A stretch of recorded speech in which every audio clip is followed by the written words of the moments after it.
Good morning, students. Hope you will be fine and healthy. Let's continue chapter 6 judiciary. यानी कि जो chapter number 6 रहेगा, this chapter is from 11th class judiciary, यानी कि न्यायपालिका के बारे में रहेगा third chapter. As you know that in previous chapter you have also study about the three organ of government, legislature, executive, and the next chapter is judiciary. As you know that this is the third organ of the government. The first question is here, what is the meaning of judiciary? यानी कि judiciary का meaning क्या है? Judiciary is the third organs of the government. Generally आप लोग जानते हैं कि जो हमारी गवर्नमेंट्स है, गवर्नमेंट का जो थर्ड ऑर्गन है दैट इज कॉल्ड जुडिशरी, उसी को हम लोग न्यायपालिका कहते हैं, जुडिशरी कहते हैं. As you know that judiciary play an important role in the Indian legal system, as you know that that have to be protected from our fundamental rights and have to be protected from the system of the government, that have to be some merits or some have to be demerits. So let's continue about the chapter number 6 that is related to judiciary. The first question is here, what is the meaning of judiciary? सबसे पहला question यही आता है हमारे मन में कि judiciary क्या है, न्यायपालिका किसे कहते हैं. As you know that the third organ of the government is called judiciary. Third organ है गवर्नमेंट का, that is called judiciary, which have to be provided us justice related some matters, that is called judiciary. यानी कि जो judiciary हमारी वो हमें न्याय प्रदान करने का काम करती है, तो third organ of the government that is called judiciary. जो हमारी सरकार का थर्ड ऑर्गन है उसी को हम लोग जुडिशरी कहते हैं. As you know that judiciary play an important role in our legal system, so we have to be continue about the in which articles that there is also provision. So we have to be talking about the judiciary system in India. कौन सा system है judiciary system जो India में हम लोग follow करते हैं. There is also given a chart that have to be defined which system have to be followed. That is system judiciary. Judiciary Supreme Court. Supreme Court is the highest court of India. That is called apex court. इसे हम लोग apex court के नाम से भी जानते हैं. Supreme Court is also called this highest court of India, the apex court of India. In next part that we have studied about detail about the Supreme Court of India.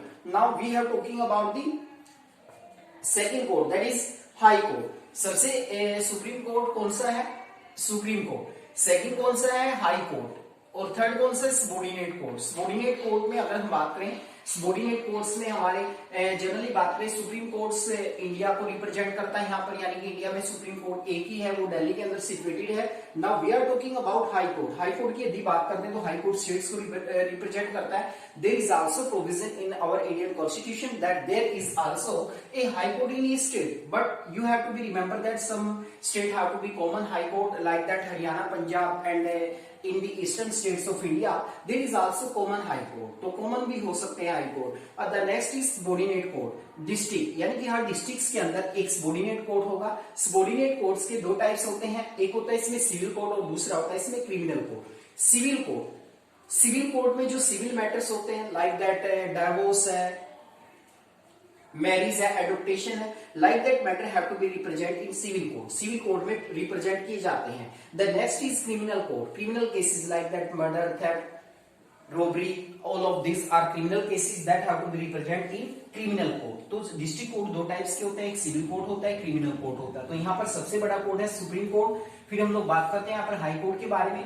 Subordinate court को हम लोग district court भी कहते हैं. Subordinate court या district court को हम लोग दो कैटेगरी बनाते हैं, एक सिविल कोर्ट होता है, क्रिमिनल कोर्ट होता है. अब सिविल कोर्ट का जो जज होता है उसे हम लोग डिस्ट्रिक्ट जज कहते हैं. डिस्ट्रिक्ट जज कहा जाता है सिविल कोर्ट की क्रिमिनल को. और जो क्रिमिनल कोर्ट होता है, क्रिमिनल कोर्ट के जो जजेस होते हैं उन्हें हम लोग सेशन जज के नाम से जानते हैं. इन्हें हम लोग सेशन जज भी कहते हैं. That is most important about the judiciary system of India. यानी कि इंडिया का जो जुडिशरी सिस्टम है वो इस तरह से हम लोग इनके बारे में डिटेल से पढ़ेंगे, इनके बारे में डिटेल से हम लोग स्टडी करेंगे. Supreme court, high court, subordinate court. और सबोर्डिनेट कोर्ट में जो हमारे डिस्ट्रिक्ट कोर्ट्स हैं, डिस्ट्रिक्ट को रिप्रेजेंट करते हैं, ये दो टाइप्स बन जाते हैं. इसमें एक सिविल कोर्ट और दूसरा क्रिमिनल कोर्ट्स. अब बात करते हैं हम लोग यहाँ पर सुप्रीम कोर्ट्स के बारे में. सुप्रीम कोर्ट्स आर्टिकल्स की बात करें, सुप्रीम कोर्ट से कौन कौन से आर्टिकल में रिप्रेजेंट करता है? Article 124 to 147. There is also provision of Supreme Court, that is also the highest court of India. It is also called the apex court of India. The decision that was given by the Supreme Court that are the last and final decision. So here we are talking about the Supreme Court. Supreme Court की establishment कैसे हुई, कौन से articles है? Articles की बात करते हैं तो 124 to 147 articles. In which part of the Indian Constitution that there is also provision of Supreme Court in part 5. Part 5 में इसका प्रोविजन किया गया है कि कंट्री में जस्टिस प्रोवाइड करने के लिए सुप्रीम कोर्ट होगा, सुप्रीम कोर्ट की हम लोग इस्टेब्लिशमेंट करेंगे। अब जानते हैं हम लोग हिस्ट्री कि सुप्रीम कोर्ट की इस्टेब्लिशमेंट कैसे हुई। Establish according to regulating act 1773, आप लोग जानते हैं 1773 में रेगुलेटिंग एक्ट आया था, उसी के तहत यानी कि सबसे पहले 1774 में कोलकाता में इस्टेब्लिश किया गया था supreme court. That is most important point. What is the name of this act? According to this that there is also a provision of Supreme Court in India regulating Act 1773.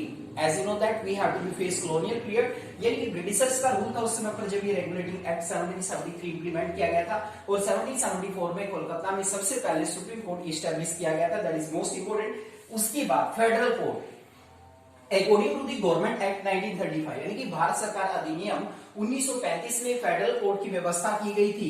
और अगर हम बात करें 28 जनवरी 1950 after independence it was established in new Delhi. कहते हैं कि independent के बाद अगर हम बात करते हैं तो 28 जनवरी 1950 को आफ्टर इंडिपेंडेंस के बाद यानी कि 1950 में दिल्ली के अंदर यानी कि जो हमारा सुप्रीम कोर्ट है वो एस्टैब्लिश किया गया था, so that we have to be provide justice. इसलिए हमने सुप्रीम कोर्ट की एस्टैब्लिशमेंट की थी। तो ये था इसमें सुप्रीम कोर्ट के बारे में। Once again I would like to explain all of this points.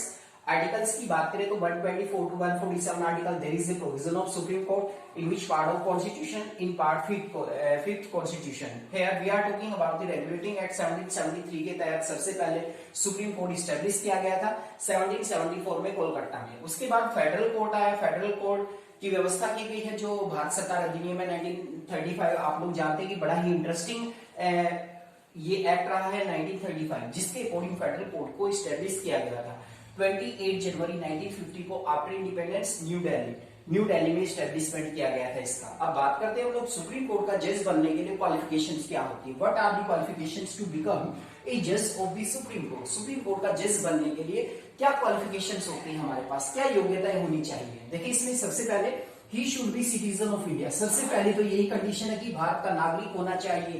ही और she should be citizen of India, Bharat का नागरिक होना चाहिए। एज की बात करते तो कई बार हम लोग कंफ्यूज हो जाते हैं, तो आप लोग ध्यान रखें no prescribed in the constitution, यानी कि संविधान में एज के बारे में कोई वर्णन नहीं किया गया है। एक्सपीरियंस की बात करते हैं, सबसे जो मेन होता है वो एक्सपीरियंस होता है इसमें 10 ईयर एज एन एडवोकेट, यानी कि वकालत के रूप में उसका 10 साल का अनुभव हो, या फिर एक जज के रूप में हाई कोर्ट के जज के रूप में 5 ईयर एक्सपीरियंस होना चाहिए। He should be an expert in the eyes of the president। सबसे जो फोर्थ क्वालिफिकेशन है वो प्रेसिडेंट की नजर में एक अच्छा कानून का ज्ञाता होना चाहिए, कानून की अच्छी नॉलेज रखने वाला होना चाहिए। तो ऐसे ही व्यक्ति को सुप्रीम कोर्ट का जज अपॉइंटमेंट किया जाता है। There are mainly 4 qualification that have to be prescribed in the Indian constitution, so we must have to remember all of this. Appointment की अगर हम बात करें, हु अपॉइंटेड द जजेस of the supreme court? The president. कौन appoint करता है? President. Oath, शपथ दिलाने का जो काम करता है सभी जजेस को, वो भी किसके द्वारा किया जाता है? प्रेसिडेंट के द्वारा। टोटल नंबर ऑफ जजेस, यानी कि जजेस की संख्या की अगर हम बात करते हैं, हमारे हाई कोर्ट में जो जजेस है उनकी संख्या कितनी है? 31 है। 31 का अगर हम डिस्क्रिप्शन देखें 30+1, यानी कि 1 चीफ जस्टिस और अदर 30 जजेस होते हैं जो एक तरह से कंप्लीट रूप से जो हमारा जुडिशरी सिस्टम होता है उसको रन करने का काम करते हैं, उसको चलाने का काम करते हैं। अब मान लीजिए कि जो जजेस है वो इनक्वालिफाई हो जाता है, इनकेपेबल हो जाता है, मिसबिहेव करता है संविधान के साथ, तो ऐसी कंडीशन में उसको रिमूव करने की जो प्रक्रिया होती है उसको हम लोग इम्पीचमेंट कहते हैं। इम्पीचमेंट का मतलब होता है महाभियोग, महाभियोग कहा जाता है, इम्पीचमेंट कहा जाता है। यानी कि जो हमारा जजेस होते हैं, जजेस को हम लोग एक तरह से इम्पीचमेंट के द्वारा, महाभियोग के द्वारा, यानी कि लोकसभा राज्यसभा, यानी कि पार्लियामेंट में लोकसभा या राज्यसभा क्या करती है? स्पेशल मेजोरिटी के साथ एक रेजोल्यूशन पास करती है और उस रेजोल्यूशन के द्वारा यानी कि जो प्रेसिडेंट होता है, प्रेसिडेंट को उसके पद से हटाया जा सकता है, उससे रिमूव किया जा सकता है। That is the most important information about the supreme court of India. What are the qualification to become? Total number of जजेस, इम्पीचमेंट में याद रखें स्पेशल मेजोरिटी। अब रीजन क्या होता है भाई, क्यों इम्पीचमेंट लगाई जाती है, क्यों महाभियोग लगाया जाता है? 2 केसेस होते हैं इसमें। First is misbehave with constitution, और सेकंड की अगर हम बात करें